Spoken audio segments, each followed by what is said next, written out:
नमस्कार साथियों, स्वागत आप सभी का आपके चैनल अमर इंस्पायर्ड में। साथियों, यूपी बेसिक के स्कूल इस समय अपना अस्तित्व खोने के कगार पर हैं। परिषदीय विद्यालयों को आपस में मर्ज करने के नाम पर भविष्य में उनको शायद बंद भी किया जा सकता है, ऐसा आकलन सभी शिक्षक कर रहे हैं। तो इन स्कूलों को मर्ज करने का तात्पर्य अब जो सरकार के द्वारा हमें जब जितने भी परिषदीय शिक्षक हैं, उनका मानना यही है कि जो विद्यालय मर्ज किए जा रहे हैं, यह भविष्य में बंद भी किए जा सकते हैं। जैसे कि बताया जा रहा है कि जो विद्यालय मर्ज होंगे, उन विद्यालयों में एक ईसीसी एजुकेटर यानी कि बाल वाटिका के रूप में उनको विकसित किया जाएगा।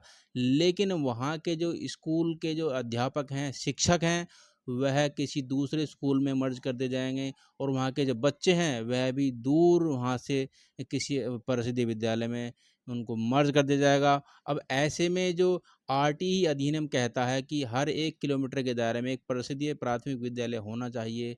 अब उस अधिनियम का क्या होगा, उसकी शर्तों का क्या होगा, यह सब भविष्य के गर्त में है। साथियों, अभी एक परिषदीय विद्यालय है, जिसको गोरखपुर का ये आदेश है, जिसमें खंड शिक्षा अधिकारी ने सादारपुर नगर एक गोरखपुर के जो खंड शिक्षा अधिकारी हैं, उन्होंने बीएससी गोरखपुर को यह जो आख्या अपनी प्रेषित की है। इस में आख्या में उन्होंने एक विद्यालय है जिसका नाम है प्राथमिक विद्यालय मिर्जवा बाबू क्षेत्र सदार नगर, जिसमें केवल एक ही शिक्षक कार्यरत है, जिसमें छात्र नामांकन 19 है और वहाँ पर 2 शिक्षा मित्र तैनात हैं, यानी एक सहायक अध्यापक और 2 शिक्षा मित्र तैनात हैं। उनको ग्राम प्रधान रौतेनिया सदरसा से वार्ता के क्रम में प्राथमिक विद्यालय मिर्जाबा बाबू को उसी ग्राम पंचायत के प्राथमिक विद्यालय रजतनिया बाबू से युग्मित करने की आम सहमति बनी है। इसमें जो प्रमुख बात निकल के आ रही है कि जो जिस गांव में जिस विद्यालय को मर्ज किया जा रहा है, उस गांव के ग्राम प्रधान से और वहां की ग्राम शिक्षा समिति से सहमति लेने के बाद ही यह कार्रवाई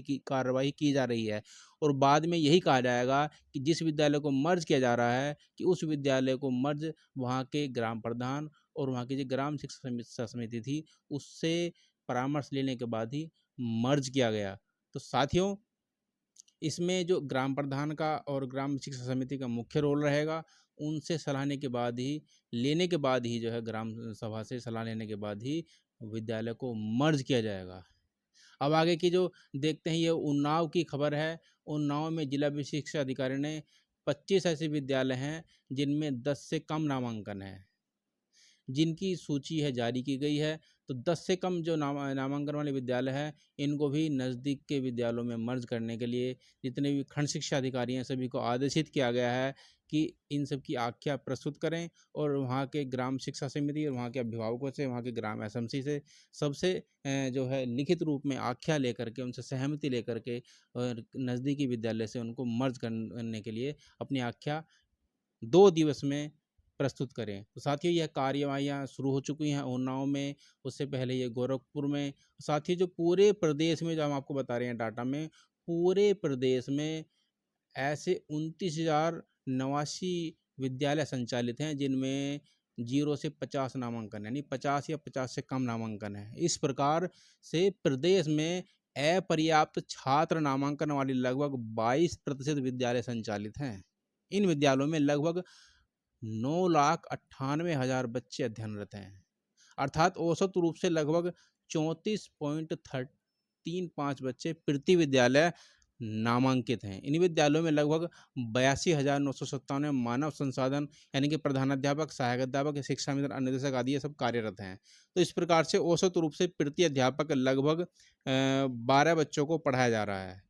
अपर्याप्त छात्र नामांकन वाले इन विद्यालयों के संचालन में प्रदेश सरकार द्वारा लगभग 4,500 करोड़ प्रतिवर्ष की दर से वित्त पोषण उपलब्ध कराया जा रहा है। इन विद्यालयों में प्रति छात्र प्रतिवर्ष लगभग 45,054 वित्त पोषण उपलब्ध कराया जा रहा है, जिसमें कि सभी प्रकार के अनुदान, वेतन, मानदेय, रखरखाव इत्यादि सम्मिलित है। तो सरकार अपना यह बजट कम करने के लिए सरकार जो पैसा खर्च कर रही है परिषदीय विद्यालयों पर, परिषदीय शिक्षकों पर, वहाँ के जो मानव संसाधन सभी पर, उसको अपना खर्चा कम करने के लिए, सबसे मुख्य बात यह अपने का खर्चा कम करने के लिए इन विद्यालयों को किसी अन्य विद्यालय से मर्ज करके जो उनका जो खर्चा है, जो उनका जो है ये वित्त पोषण है, उसे कम करना चाह रही है।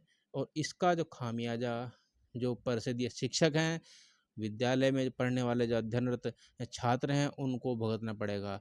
आप मान के सोच के चलिए कि जो बच्चे अपने ही गाँव के विद्यालय में अध्ययनरत कर रहे थे, छोटे बच्चे हैं, 6 साल के बच्चे हैं, 7 साल के, 8 साल के बच्चे हैं, तो वह बच्चे दूसरे दूर के विद्यालय में कैसे जा पाएँगे? जबकि फ़िलहाल अभी तक ऐसा कोई आदेश नहीं है कि उनको किसी प्रकार के परिवहन की सुविधा दी जाएगी। तो साथियों, यह बड़ी ही शोचनीय बात है कि जो आरटीई अधिनियम है, उस अधिनियम का क्या होगा? जिसमें कहा गया है कि सरकार की गारंटी है, सरकार की ज़िम्मेदारी है कि शिक्षा को सुलभ बनाना और शिक्षा को निःशुल्क बनाना, और प्रति 1 किलोमीटर के दायरे में एक विद्यालय की यानी कि उपस्थिति होना, एक विद्यालय को है 1 किलोमीटर के दायरे में स्थित होना। साथियों, अब जो उत्तर प्रदेश की शिक्षा की जो व्यवस्था है, जो गवर्नमेंट स्कूलों की व्यवस्था है, वे आने वाले भविष्य में आप ऐसा अनुमान लगा सकते हैं कि क्या होगी। अभी तक जो विद्यालय चल रहे थे, जो बच्चे पढ़ रहे थे, उसी विद्यालय में पढ़ रहे थे। अब जब दूसरे विद्यालय में जाएँगे, तो वहाँ वो बच्चे लगातार जा पाएँगे या नहीं जा पाएँगे। जब वह उसी विद्यालय में, जो उनके विद्यालय में परिसिद्ध विद्यालय में वहीं पढ़ रहा है, तो वहाँ पर वो लगातार नहीं जा पाता है। उनको अध्यापक जो है, वो अभिभावकों को जागरूक करने के बाद उसको उपस्थिति दर्ज की जा रही है, वो बुलवाया जा रहा है।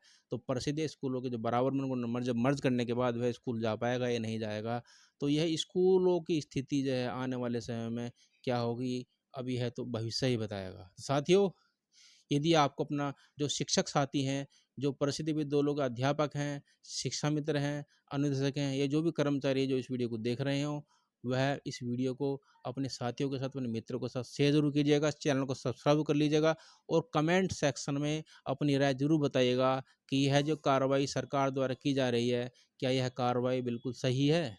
क्या है जो मर्ज करने की प्रक्रिया है जो सरकार द्वारा किया जा रहा है, क्या ये ठीक है? यदि आप इससे नाराज़ हैं, वैसे तो जो जितने भी शिक्षक संगठन हैं, प्राथमिक शिक्षक के संघ के जो अध्यक्ष हैं, श्री दिनेश चंद्र शर्मा जी के द्वारा भी कल ज्ञापन दिया गया था, और पेपर में नाराज़गी जताई गई थी, खबर आई थी, और ट्विटर पे भी सरकार को अपना जो है ट्वीट किया गया था, जिसमें बताया गया था कि यह जो कार्रवाई है उस पर रोक लगा जाए, विद्यालयों को मर्ज न किया जाए।